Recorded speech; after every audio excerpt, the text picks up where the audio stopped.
culture italienne, nous la troisième année s'est délocalisée ici à Lyon avec bonheur, et on est très content de cela.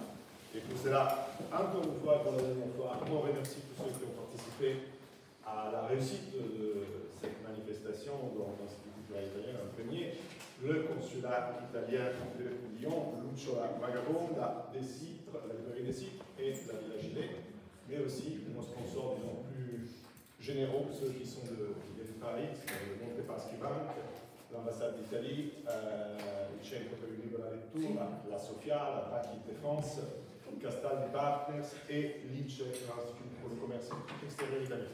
Tous ces gens ils nous ont permis de créer ce festival il y a 8 ans, délocalisé à Lyon depuis 3 ans, et on espère qu'on va continuer de le faire l'année prochaine. Et en tout cas, pour cette année, nous, on est très contents. Vous remercie encore de votre participation, de votre attention. Et ce matin... Voilà, justement. Et voilà, donc on termine... Merci pour allumer le micro. Non. Bon, donc je vais parler plus fort. Et donc, on termine cette matinée, ce festival, on termine ce festival avec cette journée, cette matinée consacrée au polar, avec nos amis les écrivains Gennaro Serio et Alessandro Rovecchi, qui sont introduits par Cristiano Pelagatti de Lucio Vagabonda, qui vont nous parler de leur livre, de leur façon de concevoir le roman noir, disons plus en général. Et on terminera la matinée, plus tard, vers 11h30, avec le film Il Silenzio Grande de Alessandro Gasman, qui sera présenté par Paolo Mondo. Donc, merci beaucoup, bonne matinée et bon travail à vous. Merci.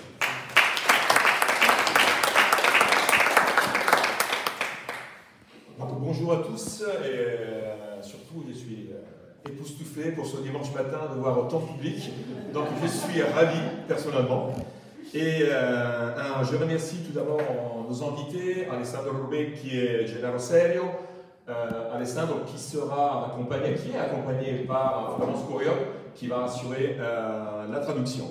Donc on est dans une matinée polar pour raconter des deux ouvrages. Notamment le premier de Alessandro Rovecchi, Torto Marcio, publié en 2017 par Sellerio et qui a été traduit en France par l'auteur au Caillou et le traducteur est Paolo Bellomo. Le deuxième ouvrage, Gennaro Serio, Notturno di Gibilterra, qui a été publié en 2019 par l'Orma et qui a été traduit avec le titre Nocturno de Gibraltar, traduit de l'italien par Maya Rosenberg.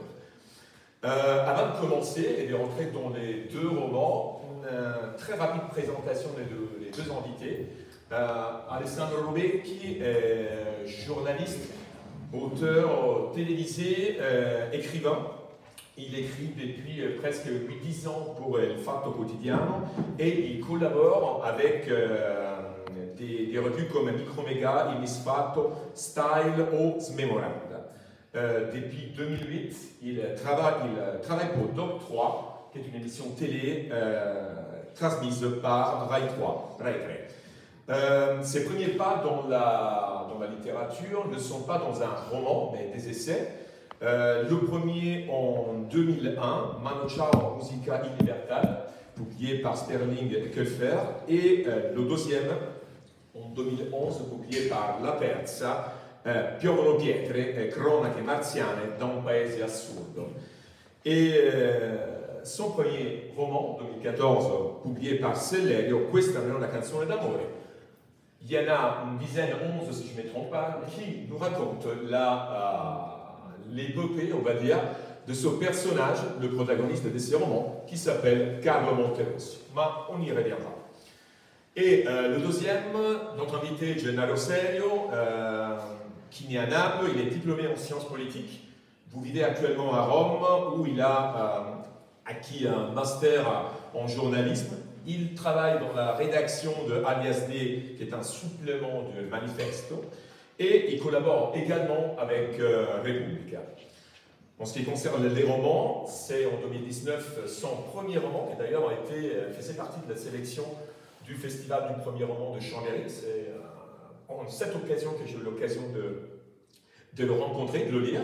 Et le deuxième, toujours chez Orma, Ludmilla et le corps, publié en 2023. Alors, on va commencer avec Alessandro. Alessandro qui, à travers ses romans, Tokyo March en fait partie, c'est le 4e de cette saga, nous fait connaître le personnage de Carlo Monterossi. Carlo Monterossi qui, contrairement au roman polar, on va dire classique, n'est pas un commissaire, mais un personnage qui a créé une émission télé trash, une émission que Alessandro définit comme de la pornographie sentimentale, plus ou moins. C'est une émission où les gens se présentent devant les plateaux télé uniquement pour en mettre à plat et devant un écran des drames familiaux ou éventuellement, comme on trouvera dans le roman, des meurtres et des drames. Et donc ma première question, pour ceux qui ne connaissent pas Alessandro et qui ne connaissent pas, bien évidemment, Carlo Monterossi, si tu pouvais nous dessiner le personnage de Carlo Monterossi et nous dire pourquoi tu as fait le choix pour tes polars de ne pas utiliser le personnage d'un commissaire classique. Ok, merci. Intanto mi scuso, risparmio il microfono francese.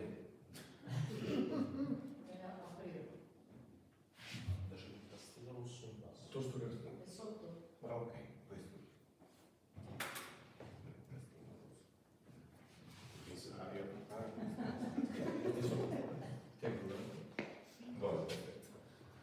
Tastino nascosto.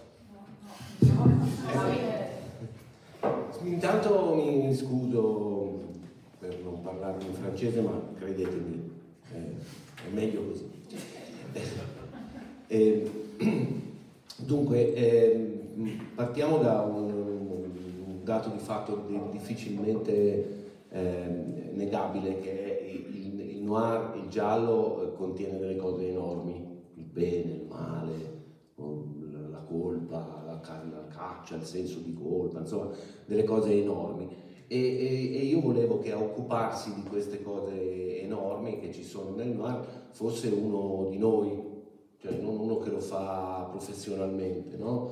Il commissario è abituato, il magistrato, il carabiniere, il poliziotto hanno una consuetudine con il crimine. Io volevo uno di noi.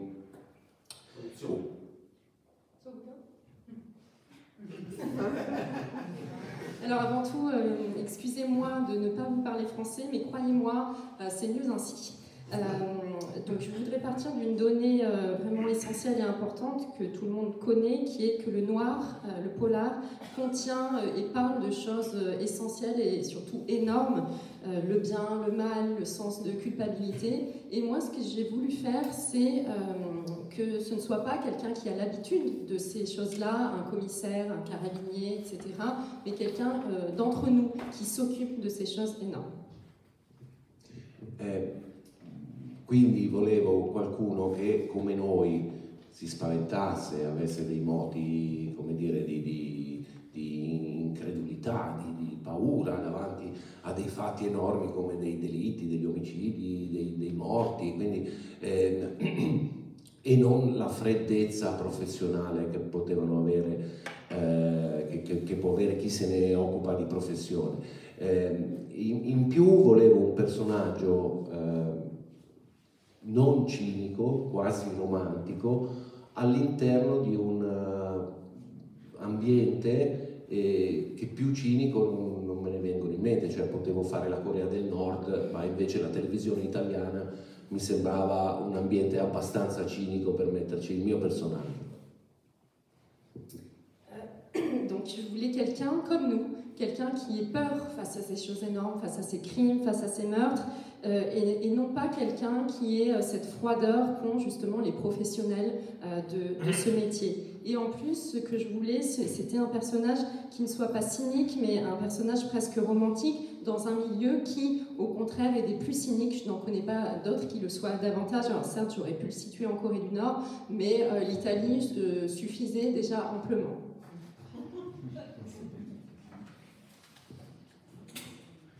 Allora, Gennaro, déjà, en lisant la couverture de l'ouvrage, l'éditeur définit ce roman en hypergiallo. Déjà, c'est une définition assez surprenante.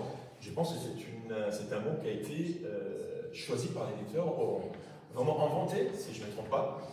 Et du roman de polar, nous avons tous les ingrédients. On a un meurtre qui se consomme dans un grand hôtel barcelonais. On a, on va dire, c'est pas un inspecteur, mais c'est quelqu'un qui va à la recherche d'un coupable. On a, soi-disant, un coupable. Qui est l'assassin, on verra. Et on a une poursuite de cette personne qui s'étale.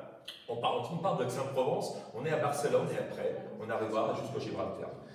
Donc, ça me surprend parce qu'il a les ingrédients d'un polar, mais à mes yeux, il ne s'agit pas d'un polar. On dirait que c'est un essai métalittéraire, c'est un roman de formation ou de déformation, parce qu'on verra que les personnages ont inversé les rôles. Je ne dis pas lesquels pour ne pas trop spoiler. Et il y a aussi l'idée d'un roman épistulaire, parce que, effectivement, la personne qui enquête sur ce meurtre-là écrit régulièrement à sa sœur, qui est un médecin légiste, Soledad. Le personnage principal, c'est la personne qui narre cette histoire, n'a pas de nom. Donc, il y a deux questions. La première, aux lecteurs qui ne connaissent pas encore Notturno de Gibilterra, à quoi ils vont s'attendre en lisant ce roman, qui est un ensemble des styles très particulier, et l'assassin, ou le présumé assassin, qui est un personnage vivant, c'est un écrivain vivant, quand il a su d'être un assassin. Tu l'as prévenu, il a su en lisant. Dis-moi. Bon, bonjour, merci. La première idée de nous en lisant une interview sur Internet à l'écrivain espagnol Enrique Villamatas, qui est un écrivain bien connu en France. Il y avait cette interview un peu étrange. Il y avait un journaliste qui posait des questions un peu vagues. Et en lisant les réponses de l'écrivain, vous avez l'impression qu'il avait toute l'intention de tuer le journaliste. Et en fait, je me suis un peu fixé avec cette idée de l'écrivain dans le rôle de l'assassin. J'ai placé tout de suite dans un lieu symbolique cette image. Et quand j'ai décidé de commencer un roman, j'ai pensé à mon début en tant que lecteur. Car chez moi, les rôles coïncident parfaitement. Et en fait, mon début en tant que lecteur était un début avec le polar. C'est-à-dire, quand j'avais 10 ans, 11 ans, j'avais lu beaucoup de romans de Agatha Christie, beaucoup de Sherlock Holmes, tous les romans qu'on appelle du polar classique. Je connaissais par cœur la liste des Maigret, j'achetais les éditions Adelphi, j'ai coupé les pages avec la liste des titres des Maigret et tout ça. Et alors là, je l'avais trouvé dans le roman, bien dans sûr, un contexte bien très sûr, particulier. C'est ça. Et en fait, avec ces deux éléments, le début en tant que lecteur et le rôle de l'assassin qui était déjà pris dans le livre, c'était l'écrivain, j'ai commencé à jouer un peu avec cette idée d'un polar, d'une espèce de polar. C'était censé être une parodie d'un polar, mais on a là finalement tous les éléments du véritable roman policier. Car il y a un détective qui est une espèce de détective au carré. Et il y a un assistant, notamment une assistante, qui est sa sœur. Et on a l'enquête, et on a les coupables et tout ça. Et en fait, ce qui m'intéresse beaucoup du roman policier en général, c'est l'idée que le genre a la plus rigoureuse structure narrative. M'intéresse beaucoup qu'il y a toute une liste d'éléments réglés à suivre pour avoir le véritable polar. Et en fait, je trouve dans les problèmes de composition narrative, les problèmes liés à la structure du roman, le véritable style de l'écrivain. C'est là le style de l'écrivain, comme l'enseigne par exemple le maître de la marqueterie Nabokov. C'est dans la composition qu'on trouve le style de l'écrivain. Et en fait, si on accepte cette idée que dans les problèmes liés à la structure du roman, on trouve le véritable style de l'écrivain, on peut tirer deux conclusions. Tu peux avoir des grands écrivains parmi les auteurs de polar, car ils maîtrisent la structure très rigide du roman policier, et qu'il y a beaucoup, dans l'histoire du roman, beaucoup de grands écrivains qui ont confronté la structure du polar, pas dans le but de créer un polar, finalement, un polar tout court, mais en essayant de faire autre chose. Et c'est le cas assez célèbre récemment du Nom de la Rose de Reco, mais il y a le cas un peu plus classique du pasticciaccio de Gadda, qui est bien connu en France, et bien traduit en France. Il y en a plusieurs. Il y a le cas de Tabucchi, qui j'adore, avec son Fil de l'horizon, par exemple. Il y a le cas de Luigi Malerba, il y en a plusieurs. Il y en a plusieurs cas, même en France, il y a le cas de la disparition de Perec. Hier, on a parlé de Georges Perec, mais finalement, la disparition, on peut appeler la disparition un roman policier, même si c'est une espèce de parodie d'un policier, mais il y a tous les éléments qui composent le roman policier. Et, je me répète, c'était censé être une parodie, la mienne. Moi, j'essaie de faire mon boulot avec la structure de policier, mais la parodie, finalement, on peut l'appeler un polar lui-même, car il y a tous les éléments du roman policier. Et le personnage principal, comment il a su d'être un assassin? Le personnage principal, ça serait Enrique Villamatas, l'écrivain espagnol qui tue un journaliste qui se rend à Barcelone pour lui faire une interview. Ben en fait, j'ai lui donné le manuscrit avant de publier le roman. Il n'a pas posé de plainte. Il avait un agent qui m'a dit Mathieu, on n'a pas peur qui va te denunciare, en italien, qui va poser de plainte. Non, il était très content, il était heureux d'être devenu l'assassin de l'histoire. En fait, c'était pas la première fois qu'il était transformé dans un personnage littéraire. D'accord. C'est arrivé plusieurs fois, même en France, il y a une écrivaine qui s'appelle Anne Serre, qui a transformé Villamatas dans un personnage littéraire, et dans un roman qui s'appelle Voyage avec Villamatas. C'est un bon roman, mais c'est pas le cas de l'assassin en fait. Et c'est pas si surprenant car il est un écrivain qui joue avec la limite entre réalité et fiction. Et en tant que lecteur, je me sens de faire partie de cette famille d'écrivains-lecteurs qui jouent entre la limite, entre la marge, ce qui Mangarès s'appelait la marge entre réalité réelle et fiction. Et en fait, j'adore les écrivains qui considèrent les lectures comme une extension du monde et le monde comme une extension de la lecture. C'est un point de vue bouleversant, parfois, qui rend le roman un outil parfait pour changer d'identité. Tu as parlé des changements d'identité, mais en fait, le roman est toujours un outil pour changer d'identité. Pour l'écrivain qui écrit le roman, pour le lecteur, dans le dialogue avec l'ouvrage, avec le roman, même pour les personnages qui vont changer d'identité. C'est le cas notamment du détective qui se déclare fièrement ennemi des lettres du roman, mais qui va devenir un écrivain lui-même finalement. D'inverser les rôles. Exactement, c'est ça. Le roman est toujours un outil parfait pour changer d'identité. Parfois, c'est une expérience douloureuse, mais il ne faut pas donner, quelquefois il faut déranger même le lecteur, et il ne faut pas lui donner le confort de l'identité. D'accord. En tout cas, on espère que notre personnage principal ne souhaitera pas devenir un assassin comme dans le roman. Mais bon, c'est... Maintenant, une question commune aux deux, ça concerne la géographie des romans, parce que on est vraiment dans deux univers différents. Notturno di Gibitera, on fait un voyage extraordinaire, et in Tortonaccio, nous restons à Milan. Donc il y a un voyage, et après, c'est quand même un voyage à Milan, parce que pour moi, je ne connais pas très bien Milan, donc pour moi, c'était une façon aussi de la parcourir. Et j'ai trouvé dans la façon d'Alessandro de la raconter quelque chose de très agréable parce qu'on m'a donné la sensation et la dimension d'une ville à 360 degrés. C'est-à-dire, ce n'est plus la ville uniquement réservée à la mode, aux paillettes et aux magasins de mode. Et on marche dans cette ville un peu de façon extraordinaire. Il n'y a que cette Piazza Selinunte, on a vraiment l'impression d'y être. Et on a discuté hier soir, on a surtout la sensation de vivre dans une ville petite.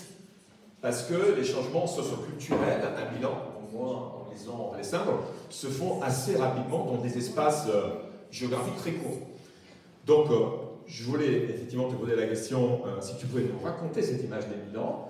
Et la deuxième, en même temps, dans le roman, tu nous racontes qu'un des personnages, Gates, décide de se déplacer dans cette cité en incognito. Donc, il fait l'infiltré. Et je voulais savoir si toi, pour raconter ta Milan, tu fais la même chose, tu fais l'infiltré dans des quartiers particuliers. Merci. Allora, io penso che quello che il noir deve fare, mi ricollego a quello che diceva Gennaro, sia raccontare i luoghi, raccontare gli ambienti. Ogni indagine, ogni delitto avviene in un particolare ambiente, in una particolare società, quindi quello che credo che debba fare un buon scrittore di noir sia raccontare bene il contorno, la società. Visto che si sono stati citati dei maestri di tutti i tempi, aggiungo lo Zola di Teresa Raquel, no? A noi non interessa in fondo chi ammazza chi in quella storia, ma ci interessa quella Parigi di fine Ottocento che è raccontata in un modo magistrale, ce lo ricordiamo per quello. Quindi credo che si... Alors, tout d'abord, moi je pense que le noir, et je voudrais me relier à ce que Gennaro disait tout à l'heure, je pense qu'un bon noir, un bon écrivain de romans noirs et de polars, ce qu'il doit faire avant tout, c'est raconter et bien raconter des lieux, raconter des milieux, raconter une société, puisque le meurtre se passe dans une société spécifique, dans un milieu particulier, donc raconter aussi les contours, les alentours de tout cela. Et comme beaucoup de grands maîtres ont été cités par Gennaro juste avant, j'aimerais en ajouter un autre qui est Émile Zola, et en particulier avec Thérèse Raquin. Ce qui nous intéresse en tant que lecteur dans Thérèse Raquin, ce qu'on en retient, ce n'est pas de savoir qui a tué qui, mais c'est bien la ville de Paris fin 19e. Quindi raccontare Milano diventa al tempo stesso molto difficile e molto facile. Molto difficile perché Milano è una città che è preda di grossi luoghi comuni, no? È la moda, è la città ricca italiana, è la città più europea d'Italia, il design, però questa è una narrazione ufficiale, direi ideologica. Dietro questa narrazione ufficiale c'è una realtà molto diversa, servono molti perdenti per fare una città vincente, per costruire il mito di una città vincente. E quindi secondo me bisogna andare a vedere anche lì, bisogna andare a vedere tra questi perdenti. Sulle dimensioni della città, poi ho finito, sulle dimensioni della città devo dire questo: Milano è una città piccola, in 20 minuti di metropolitana si attraversa, quindi queste diseguaglianze che sono diventate quasi antropologiche si vedono a distanza di poche centinaia di metri, cioè se sbagli una fermata della metropolitana finisci in un altro mondo dove quasi si mangia in un modo diverso, ci si veste in un modo diverso, si parla in un modo diverso. Questo fa in modo che il racconto della città sia più, come dire, ricco e variegato anche a distanze minime, insomma.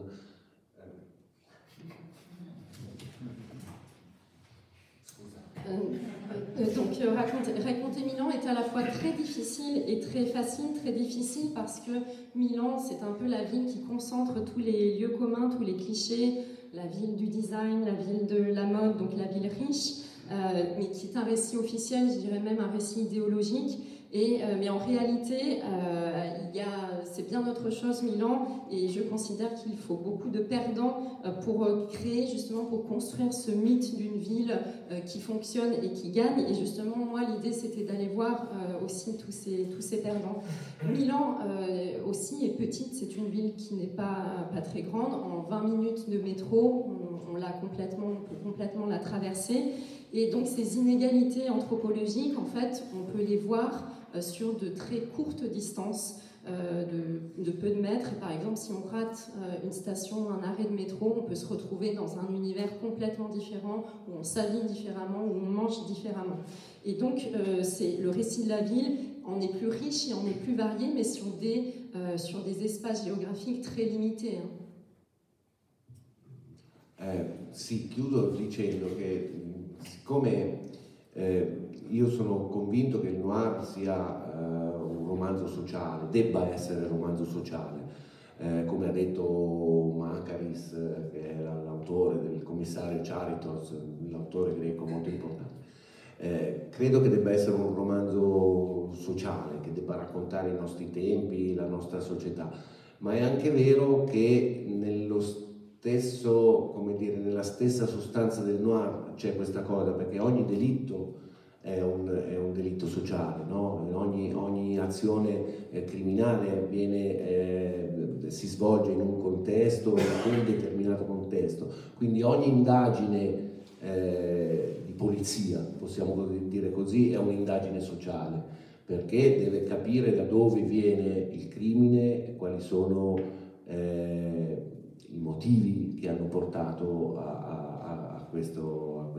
evento criminoso, quali sono le motivazioni del cattivo da catturare, e quindi credo che il noir sia intrinsecamente già di suo sia obbligato ad essere un po' un romanzo sociale, intanto perché è costretto, diciamo così, a descrivere molto bene l'ambiente, la società in cui maturano i delitti. Et là, je voudrais conclure en disant que je suis convaincue que le noir doit être un roman social, c'est ce que disait le grand auteur grec Makaris, et parce qu'il doit raconter notre époque, il doit raconter notre époque et notre société, mais je crois aussi qu'en fait, il l'est intrinsèquement, il l'est dans sa substance, le noir, puisque chaque crime, chaque délit est un crime social, est un crime qui par définition se déroule dans un contexte particulier, et chaque enquête policière est une enquête sociale, puisqu'elle doit se poser les questions des motivations. Quelles sont les motivations sociales? Quelles sont les motivations du méchant? Et donc, le noir est en fait intrinsèquement obligé d'être social, d'être un roman social, puisqu'il est obligé de décrire notre société. Mais pour la découverte des lieux, on parlait de la méthode Ghezzi, qui rentre dans ce quartier, c'est la méthode Robecchi pour entrer dans les quartiers e le découvertes. Sì, dunque no, io come il mio commissario sovrintendente Ghezzi, che si infiltra e si finge occupante abusivo di un appartamento popolare per indagare in quel milieu, no, non sono ancora arrivato a quella, però devo dire che faccio molti sopralluoghi per vari motivi. Credo che sia importante, io conosco molto bene la città, quindi non ho grossi problemi, però credo che siano molto importanti alcuni dettagli. Per esempio, se in una via della città c'è una scuola, quella via per 3 ore al giorno è diversa, ha un altro suono, ha un altro traffico, c'è delle facce diverse dal solito. E la stessa cosa vale per la luce. Milano è una città dove è molto difficile vedere l'orizzonte, è sempre molto chiuso, però ci sono dei posti dove questa cosa avviene e lì c'è una luce particolare. Devo dire che questa attenzione al racconto di Milano è apprezzata dai lettori, alcuni dei quali leggono i libri con Google Maps, ma questo è un problema per me. Una Una volta c'era un inseguimento in uno dei miei libri e un lettore mi ha scritto dicendo bello, però se lui prendeva a destra c'era un semaforo di meno e io ho controllato, aveva ragione lui, però la città, volevo dire questo, è un organismo vivente, quindi cioè, a un'ora del giorno è diversa da un'altra ora del giorno, quindi bisogna andare a vederla. Non, pour répondre à la question de Christiane, mon commissaire Gates, oui, effectivement, il fait semblant d'être un occupant d'un immeuble, enfin d'un appartement dans un HLM. Non, je ne suis pas encore arrivée jusque-là, mais j'avoue que je fais beaucoup de repérage dans la ville de Milan, qui est une ville certes que je connais très bien, mais je pense que les détails sont très importants. Je vous donne un exemple. Si dans une rue, il y a une école, et bien cette rue-là, pendant la journée, elle va changer d'atmosphère au moins 3 fois par jour. Et donc ça, c'est important aussi. Autre chose importante, et en particulier pour la ville de Milan, la lumière. Milan est une ville où l'horizon est souvent un peu bouché, donc c'est très difficile de voir l'horizon, mais il y a quelques endroits, quelques zones où on peut voir une lumière particulière. Donc ça aussi, je m'attache à décrire cette lumière particulière. Tout ça pour dire que cette attention à la ville de Milan, en plus, est appréciée de mes lecteurs. Appréciée de mes lecteurs qui lisent des fois avec Google Maps. Et d'ailleurs, j'ai cette anecdote d'une course-poursuite dans un de mes romans où voilà, il y avait cette course-poursuite dans un de mes livres. Et j'ai un lecteur qui m'écrit et qui me dit « Ah, très bien, c'était bien, mais quand même, s'il avait tourné à droite, ici, il y aurait eu un feu de moins. » Et je suis allée voir, effectivement, il avait raison. Mais donc, pour dire en tout cas que la ville est un organisme vivant. Et donc, c'est ce qui m'intéresse aussi de montrer. Et toujours en parlant de géographie, là, on quitte Milan. D'ailleurs, l'Italie est très peu touchée. Je pense qu'il y a un très court passage à Trieste, si je ne me trompe pas, avec Notturno di Gibilterra. Nous commençons avec Aix-en-Provence. Après, il y a le meurtre dans un hôtel barcelonais.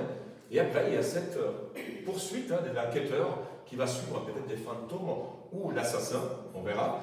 Et tu nous conduis dans le nord, Belgique, Pays-Bas, Allemagne, Pologne. On arrive jusqu'à Gibraltar. Donc, deux les questions pour ce voyage vraiment extraordinaire. Peut-être une troisième. La première, c'est quelle logique que tu as suivie pour tracer ce parcours? Pourquoi, s'il y en a une?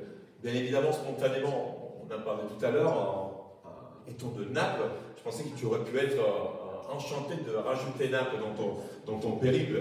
C'est parfait, donc il ne faut pas le chercher. Et Gibraltar, dans le roman, c'est un point d'arrivée, un point de départ. D'abord, les lettres, comme l'a dit Barthes, avancent masquées. En latin, il disait, en citant Descartes, Larbatus Prodeo. En fait, tu peux lire Gibraltar et tu trouves Naples, peut-être. Car les lettres portent la masque. Le roman est toujours un voyage. Et le roman noir et mon roman n'est pas une exception. Même si l'on appelle l'enquête, c'est toujours une quête à la recherche d'une découverte, à la recherche de connaissances. C'était une blague, c'était amusante de faire coïncider la limite du voyage du détective avec la limite du voyage d'Ulysse, car Gibraltar est un lieu symbolique pour la culture humaine et pour l'histoire de la recherche de la connaissance. Et l'enquête est une recherche de connaissances. Et Gibraltar est un lieu symbolique même pour la littérature du XXe siècle, car c'est le lieu où est née Molly Bloom, qui est la femme de Leopold Bloom, le personnage peut-être le plus important de la littérature du XXe siècle, européenne au moins. Et Leopold Bloom est le protagoniste de l'Ulysse de Joyce. Et Gibraltar est un lieu de vrai littéraire. Si vous rendez à Gibraltar, vous trouvez des fantômes, vous trouvez une statue consacrée à Molly Bloom. Je ne sais pas avec combien de personnages littéraires ont des statues à lui consacrer en Europe. Il n'y en a pas plusieurs. C'est un lieu vraiment littéraire que j'ai adoré. Je suis rendu à Gibraltar 2 fois. C'est un lieu symbolique, mais c'est un lieu très agréable pour un écrivain car tu trouves beaucoup de fantômes dans la rue. Bon, la masque, je ne crois pas trop à l'idée qu'un roman peut, même s'il est en voyage, peut décrire quelque chose. Je crois plutôt que le roman peut écrire, c'est-à-dire inventer à nouveau des lieux. On ne trouve pas des choses dans les livres, on ne trouve pas des lieux ou des personnes ou des gens, tout ça. On trouve de l'encre, on trouve des mots dans les livres. Et le but de l'écrivain n'est pas de décrire ce qu'il voit, ce qu'il pense de voir. C'est plutôt d'inventer à nouveau, en maîtrisant la langue, l'outil qu'il utilise et sa langue, le langage. Et même l'autobiographie de l'écrivain se trouve dans la façon dont il maîtrise les syntagmes, les structures narratives, les mots et tout ça. Je ne crois pas trop à l'idée de décrire quelque chose dans les romans. Et en fait, tu peux trouver l'idée de décrire quelque chose même dans le style de l'écrivain. Tu peux dessiner la biographie d'un écrivain à travers le style de l'écrivain. Là, tu trouves un portrait très précis de ce qu'il est, l'écrivain. C'est pas une idée métaphysique de la littérature. Je dis pas que c'est pas un refus de la réalité. C'est plutôt une querelle d'amour avec le monde. C'est là peut-être la position de l'écrivain assassin. C'est une position de refus. L'écrivain se méfie du discours courant de sa propre époque. Et en fait, dans ce discours, tu trouves beaucoup de descriptions de lieux, comme l'a dit Alessandro, qui sont des descriptions dont l'écrivain doit se méfier. Se méfier du discours, c'est-à-dire écrire pour inventer des lieux à nouveau, pas pour décrire des lieux. Est-ce qu'on peut faire confiance alors à ce que tu as décrit dans ton voyage? Non, pas du tout. Il faut se méfier des écrivains. Il y a beaucoup de mensonges. Et la masque, c'est le mensonge. Le masque, c'est une métaphore du mensonge. C'est là la masque est le mensonge. C'est-à-dire, les écrivains littéralisent beaucoup d'éléments, et la masque est une littéralisation de l'élément un peu philosophique du mensonge. Giorgio Manganelli, qui est un grand écrivain italien, a écrit La letteratura come menzogna, la littérature en tant que mensonge. C'est là le but de l'écrivain, c'est pas trop dire la vérité. alors, Alessandro, Tortomaccio, pour revenir au roman dont nous parlons aujourd'hui, ce matin, c'est une réflexion aussi sur la légalité et la justice. C'est une réflexion qui nous amène loin, parce qu'on peut se dire, est-ce que ce qui est juste est légal? Ou vice-versa. Donc ça on peut rentrer dans un débat très complexe. Mais ce qui m'intéresse, c'est savoir comment un écrivain de polar, même peut-être pas seulement de polar, va se faufiler au milieu de cette réflexion. Parce qu'en Tortomaccio, on retrouve cette réflexion à la fin. Tortomaccio, le tueur au caillou. Tueur au caillou, pardon. Sì, dunque io prima di scrivere, di mettermi, ma anche proprio a inventare la storia, quindi proprio nella fase primigenia di ogni scrittura, io mi faccio questa domanda su cosa voglio dire, cioè qual è l'argomento. E in Tortomaccio, insomma, mi sembrava, come dire, urgente cercare di capire se è possibile effettivamente fare giustizia, cioè se questa parola che ci circonda sempre ha un suo valore reale oppure se è una specie di convenzione, no?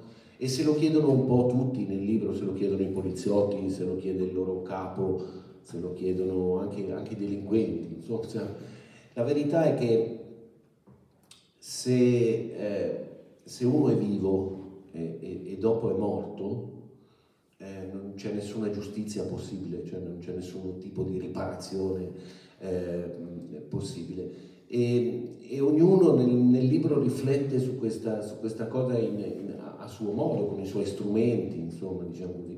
C'è anche un dibattito tra Monterossi, che è un fanatico di Bob Dylan, diciamo così, un grande conoscitore di Bob Dylan, che conosce una giovane, affascinante vedova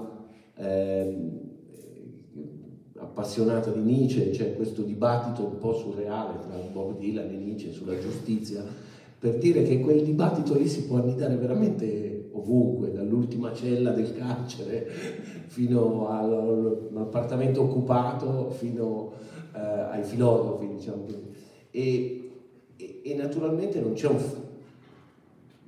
una soluzione, non c'è una risposta a questa domanda. Il titolo dice un po' tutto, torto marcio, a un certo punto finisco su...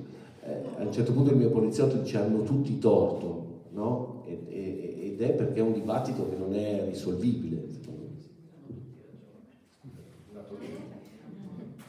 Alors, avant d'écrire, avant d'inventer quoi que ce soit, la première phase de mon écriture, c'est de me poser la question vers qu'est-ce que je veux décrire, qu'est-ce que je veux dire, quel va être le sujet de mon futur roman, de mon futur polar.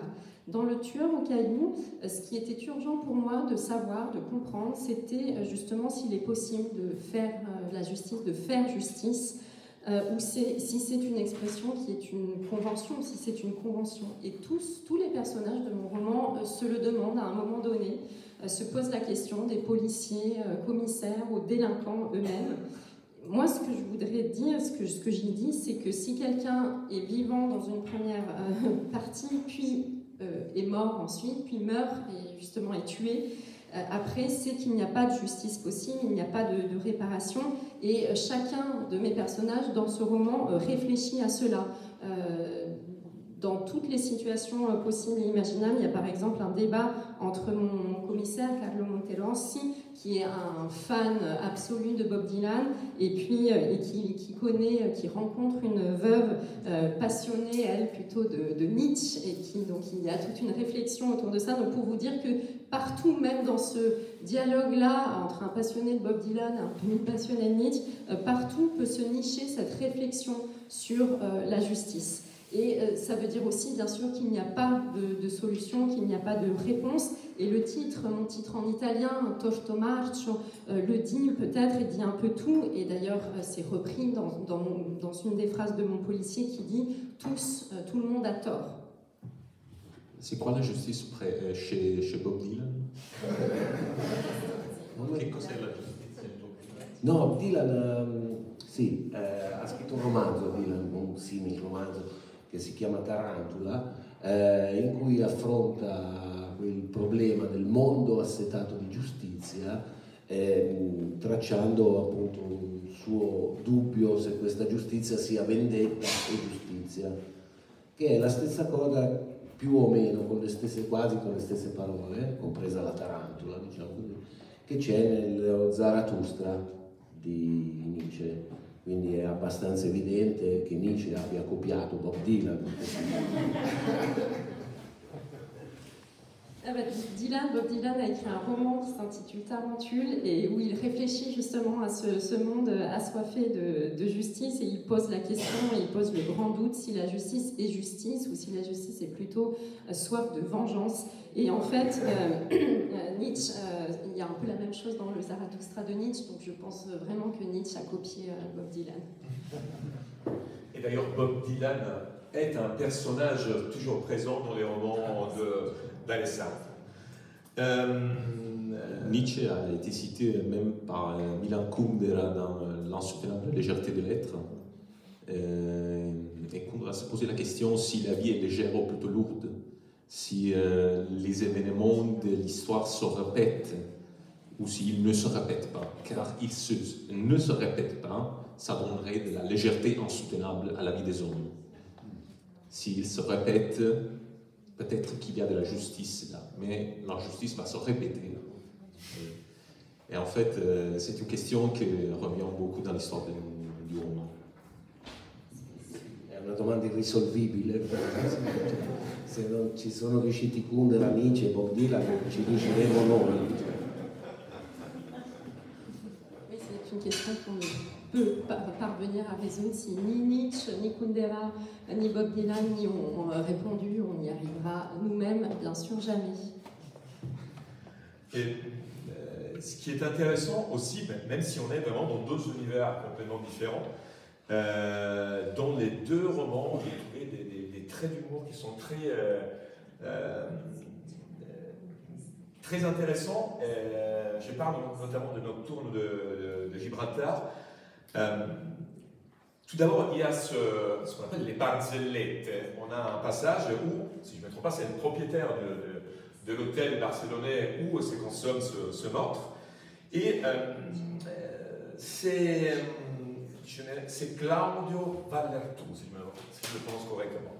Et il y a ces passages qui sont savoureux. Il se retrouve devant le Rédempteur, donc je pense notre Seigneur, après sa mort. Et il y a une sorte de jeu de mots concernant son lieu Je te laisserai expliquer ce passage, qui est très drôle. Mais aussi l'humour qu'on retrouve dans ce championnat du monde des détectives qui ont animé la littérature mondiale depuis des années. Donc, j'avoue qu'en voyant les huitièmes de finale avec Poirot Maigret, j'étais assez étonné. Et on voit ce championnat s'est déroulé dans ce stade monumental de Lisbonne. Donc, assez surprenant. Donc, déjà, si tu voulais nous raconter ce passage de Claudio Vallertu devant le Rédempteur et quel rôle joue l'humour dans ce roman? Le roman est un jeu, je pense au roman en tant qu'un jeu, et c'est le jeu des mots, c'est le jeu de détourner les mots, détourner les phrases, détourner les discours, même les identités à travers le langage. L'humour c'est une partie du jeu. Henri Chom de Barcelone demande le Rédempteur la liberté pour sa terre. Et on ne sait pas si le Rédempteur se trompe ou pas, mais il libère les îles Caïman, en fait, et pas la Catalogne. On ne sait pas. Les raisons du Rédempteur sont connues. Je crois beaucoup à l'idée du roman en tant que jeu. C'est là que j'essaye de détourner les mots. Les mots sont un peu encroutés d'une certaine vieillerie sociale, psychologique, linguistique, qu'on essaye de détourner. Et c'est un jeu au sens littéral du mot. Mais ce championnat, c'est juste un championnat du monde où on présente la généraliste, parce que je l'ai retrouvé, Ingrevallo contre Montalbán, Maigret contre le Frate Guglielmo de Paxlovid, Croce contre Carvalho, Holz contre Wolf, Poirot contre Marthe. Je ne vous donne pas la suite, éventuellement le gagnant. Et Beck, Mattei Montale et Marlo et Padre Brown. Ce sont juste des personnages que tu voulais intégrer à ce roman, c'est des fantômes. C'est justement des fantômes. Ça a à voir avec le changement d'identité. Il y a des personnages qui déclarent l'objet de leur vengeance. On a parlé de vengeance en commençant le roman. Mais l'objet de leur vengeance va un peu se mêler avec le monde et va changer complètement. C'est le cas des détectives qui jouent un championnat sans aucun sens réel. En fait, là, tu as le détective pur. Tu n'as pas un détective qui mène l'enquête. tu as un détective qui joue le jeu du détective. Et là, tu trouves l'identité pure mais vide du détective. C'est un passage dans le détective du roman qui met l'enquête,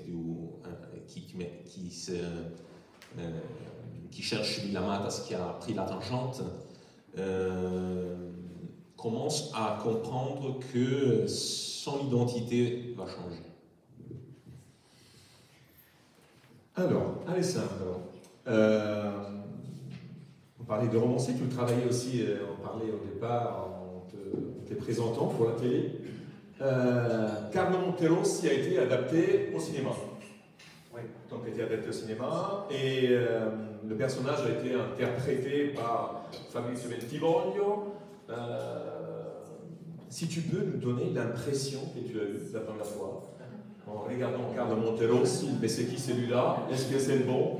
Est-ce qu'il est vraiment le personnage che j'ai raconté o pas? Sì, è sempre un po' strano vedere che qualcuno che tu hai immaginato poi diventa qualcuno veramente, cioè ha una faccia, devo dire che quando mi hanno presentato per la prima volta Fabrizio Bentivoglio, che è un grandissimo attore italiano, quindi come dire, io ero onorato, sembrava un po' un matrimonio iraniano, combinati perché i contratti erano già firmati e quindi se non mi piaceva la sposa era un problema.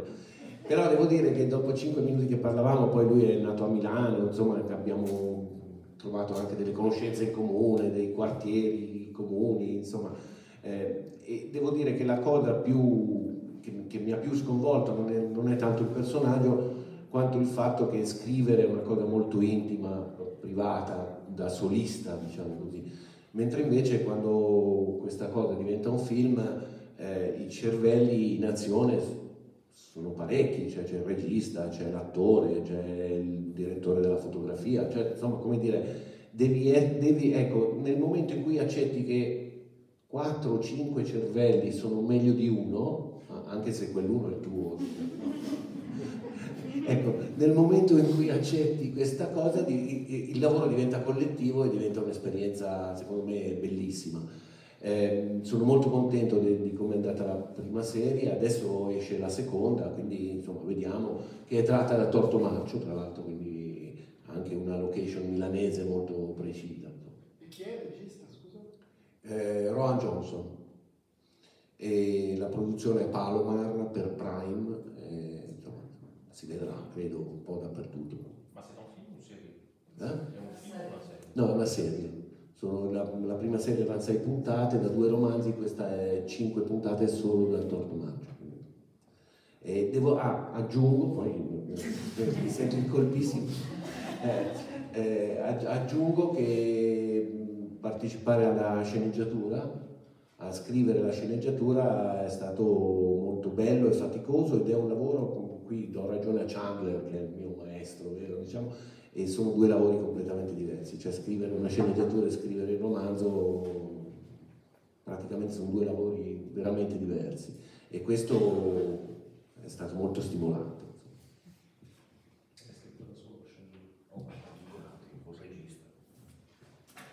Oui, j'avoue, alors que c'est toujours un peu étrange, ça fait toujours un peu étrange quand quelqu'un qu'on avait imaginé dans un roman devient quelqu'un qui est un peu plus vrai, enfin qui a un visage, qui a un corps, etc.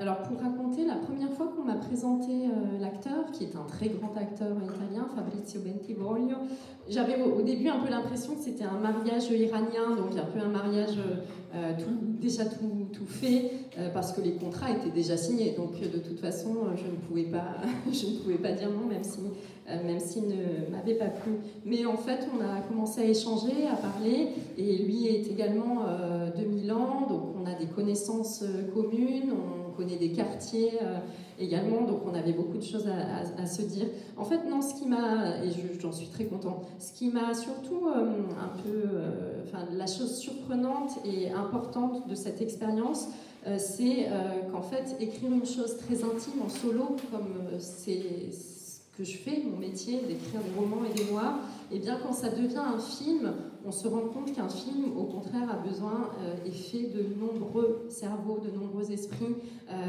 Il y a les acteurs, bien sûr, mais il y a aussi le directeur de la photographie, il y a le réalisateur, etc.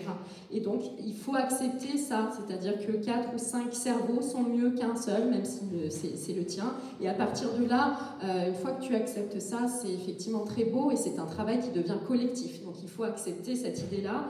Et j'avoue que ça a été un très beau travail.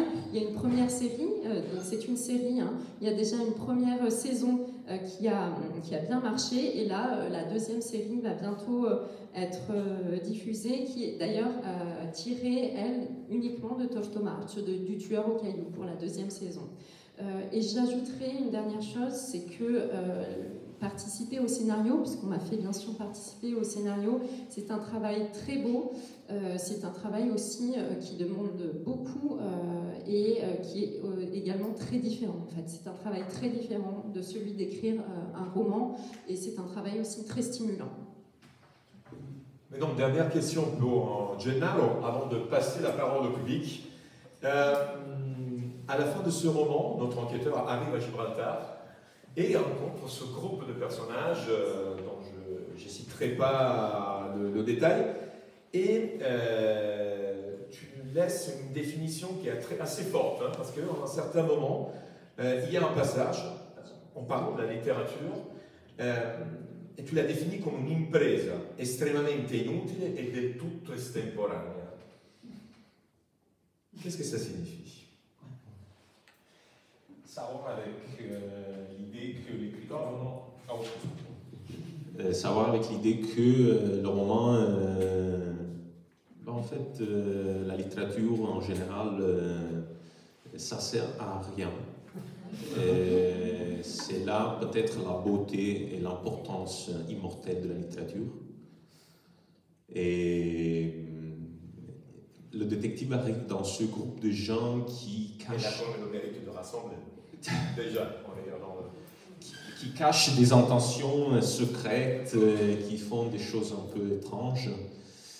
Et peut-être que dans mes romans, il y a une certaine nostalgie de bandes secrètes.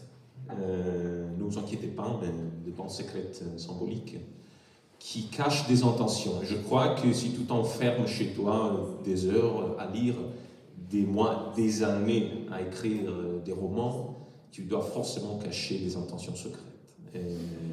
Et je me sens faire partie d'une communauté secrète en tant que lecteur, avec ceux qui lisent les romans, avec ceux qui réfléchissent sur les romans, avec ceux qui écrivent les romans. Et on fait partie d'une communauté secrète qui cache des intentions très importantes, qui ne révèle pas. Et en fait, peut-être que la littérature soit une porte, mais on ne sait pas qu'est-ce qu'il y a derrière la porte. Alors, maintenant, c'était la dernière réponse de Gennaro. Moi, j'ai une question. Alors, j'ai même pas eu le temps, c'est fait. C'est parfait. Je voulais juste, disons, une question pour Alessandro Rovecchi, parce que Gennaro a dit qu'il a rappelé justement Manganelli et la littérature du mensonge. Il a dit que la littérature ne peut pas décrire la réalité, peut seulement la réécrire. Alors que Alessandro Rovecchi nous a dit qu'une des intentions de ses livres, c'est justement de décrire une certaine réalité sociale, anthropologique de Milan. Alors, comme j'imagine que les livres d'Alessandro Rovecchi ne sont pas seulement une photographie de la réalité, je voulais lui demander quelle est la part de mensonge dans ces livres, c'est-à-dire quelle est la part littéraire dans ton travail.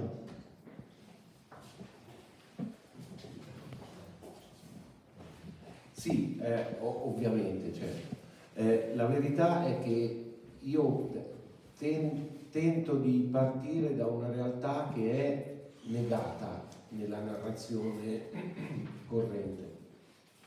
Su Milano è facile, cioè la narrazione corrente di Milano è una narrazione di una città vincente, luccicante, soldi, successo. Quindi il mio è un lavoro più che altro di smontaggio di una realtà precostituita. Mi verrebbe da dire che la fiction è la loro e non la mia.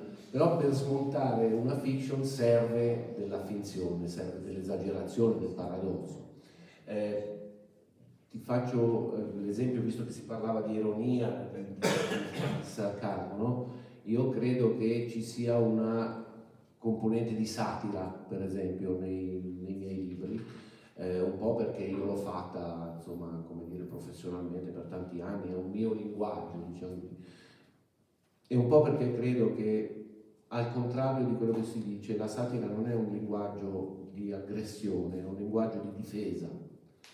Serve a smascherare i paradossi e le assurdità che ci sono diventati normali, ecco, quindi a far vedere l'assurdo che ormai non pensiamo più che sia assurdo. Quindi nel mio racconto di Milano o dell'ambiente televisivo o dell'ambiente, per esempio, dei soldi, del successo di quella città, c'è anche della satira, quindi questa non è cronaca, è chiaramente invenzione. Diciamo che c'è un iperrealismo al massimo, ecco.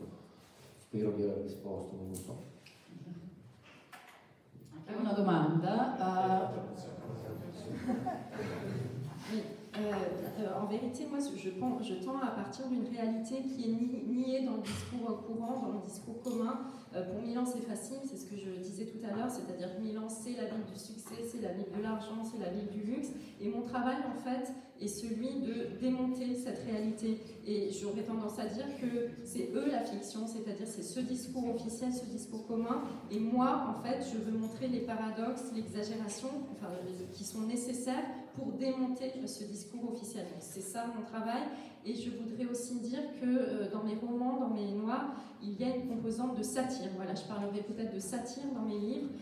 Pourquoi? Alors la satire peut-être parce que c'est aussi mon langage professionnel, par le métier que j'ai fait aussi à la télé, mais aussi parce que contrairement à ce qu'on peut dire, on dit souvent que la satire c'est un langage de l'agression. Non, pour moi c'est un langage de défense, et donc de défense dans le sens où il sert à démasquer le paradoxe, il sert à démasquer l'absurde qui ne se reconnaît plus comme tel puisqu'on l'a accepté dans la société. Et donc la satire pour moi c'est ça ma part d'invention et de littérarité, on va dire. Alors au maximum peut-être parler d'hyperréalisme, voilà, par la satire. La mia domanda, ma question était par rapport à Bob Dylan. C'est vrai, tu aimes vraiment Bob Dylan? Ti piace veramente? Ou c'est un prétexte? Pourquoi pas un écrivain européen au moins? Un chanteur, une star, non pas italienne mais au moins européenne. Et c'était nécessaire pour l'histoire parce que c'est un univers. Bob Dylan c'est un univers. On en a aussi en Italie qui sont des univers. Mais bon. Sì, no, cantante riduttivo. Sì, sì, sì. Dunque, sarò brevissimo. Qualche ora. No, allora, per due motivi. Intanto era nato Dylan perché nei miei libri, perché Monterossi aveva sempre delle nostalgie, degli amori passati, delle donne, anche io gli ho detto ti do un amore vero mio, che di quelli non ci lasceremo mai, e quindi sì, confesso che Dylan è un mio amore, devo dire, è forse l'autore contemporaneo che conosco meglio, diciamo, ne conosco anche altri. In secondo luogo c'è questo: quando il Monterossi ha un movimento emotivo, uno sbilanciamento, qualcosa che non sa come interpretare, usa le strofe di Dylan, perché Dylan è come la Bibbia, è come Shakespeare, cioè non esiste un argomento dell'animo umano che Dylan non abbia trattato. E vengo alla parte europea, americana, che vedo che ne erano scoperto.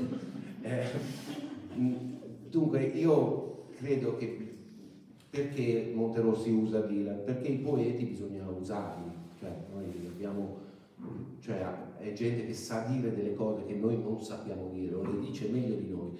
Per tranquillizzare, ho scritto anche un libro che si chiama Flora, il cui principale protagonista è Robert Desnos, che è un grandissimo poeta, vabbè, non lo dico a voi che state qua, quindi lo sapete già. Questo, e ho scritto anche un libro che aveva Rossini, il giovane Rossini, come protagonista, diciamo così. Questo per dire che insomma non ne farei una questione di nazionalità, di provenienza. Cioè, perché anche Patti Smith, per esempio. Certo, sì, come no. Sì. Non dico per forza. Sì, no, lì poi Dylan, sì, va bene. Io, come dire, su Dylan ho una valutazione un po' più alta, diciamo così. Davvero, comunque, io credo che quando io scrivo e cerco, insomma, quei collegamenti tra il momento emotivo del Monterossi e la strofa di Dylan, devo dire che trovo sempre con una perfezione chirurgica una definizione, una sfumatura. È una coperta di Linus non corta però, che copre abbastanza tutto. E comunque io credo questo, i poeti vanno usati, cioè, non bisogna dargli quella patina, quella polvere, no? Che spesso hanno sopra, bisogna usarli. Lo dico anche per i ragazzini, cioè se quando mandate l'SMS alla fidanzata dite amor che nulla amato, amar perdona, quella è vostra per sempre.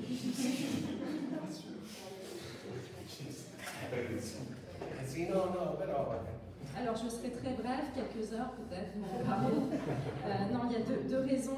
Tout d'abord parce que Monteros, il y a toujours, en fait, mon personnage, il a toujours un peu ces nostalgies d'amour qui ne se sont pas bien terminées, de femmes. Alors moi, je me suis dit, je vais donner à mon personnage un véritable amour, un amour qui ne te quittera jamais, qui est celui de Bob Dylan, parce que oui, j'avoue, c'est l'auteur sans doute contemporain que je connais le mieux. Bon, j'en connais d'autres, bien sûr, mais c'est vraiment un auteur que j'aime beaucoup. Et puis la deuxième raison, c'est que quand mon commissaire, Pablo Monterossi, a ces changements d'humeur, ou en tout cas des émotions qu'il n'arrive pas forcément à maîtriser, qu'il ne sait pas exactement comment comprendre, et bien moi, j'utilise chaque fois des couplets, des paroles de Bob Dylan, et chaque fois, je réussis à trouver quelque chose, parce qu'il a tout traité, il est comme la Bible, donc je retrouve chaque fois les mots importants qui coïncident avec la situation émotive qu'est en train de vivre mon personnage du commissaire.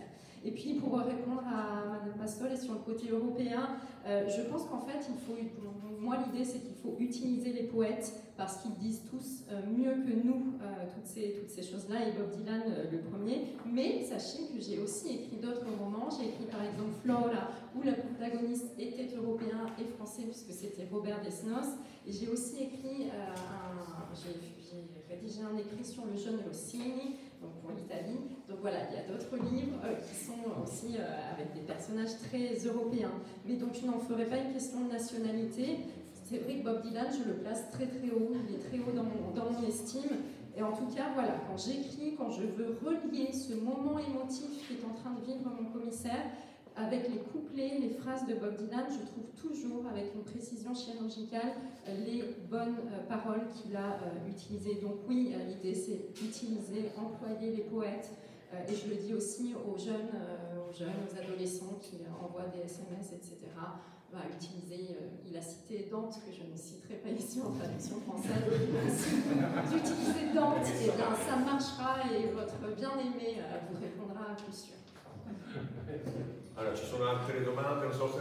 Oui, je voulais juste prolonger pour Alessandro, si Yannach garde éventuellement le rôle. Et puis j'avais une question pour Gennaro, pour faire un peu aussi le lien avec ce qui va suivre, comme tu es napolitain, est-ce que tu as eu des rapports avec De Giovanni ou pas qui est l'auteur napolitain de Polar, peut-être le plus connu actuellement? Le film qui suit. Pas du tout en fait.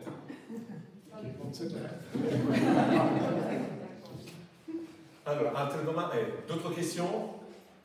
Possiamo chiudere forse. Voilà. Donc on va remercier donc, nos invités, Gennaro Rossel, Alessandro Rossel.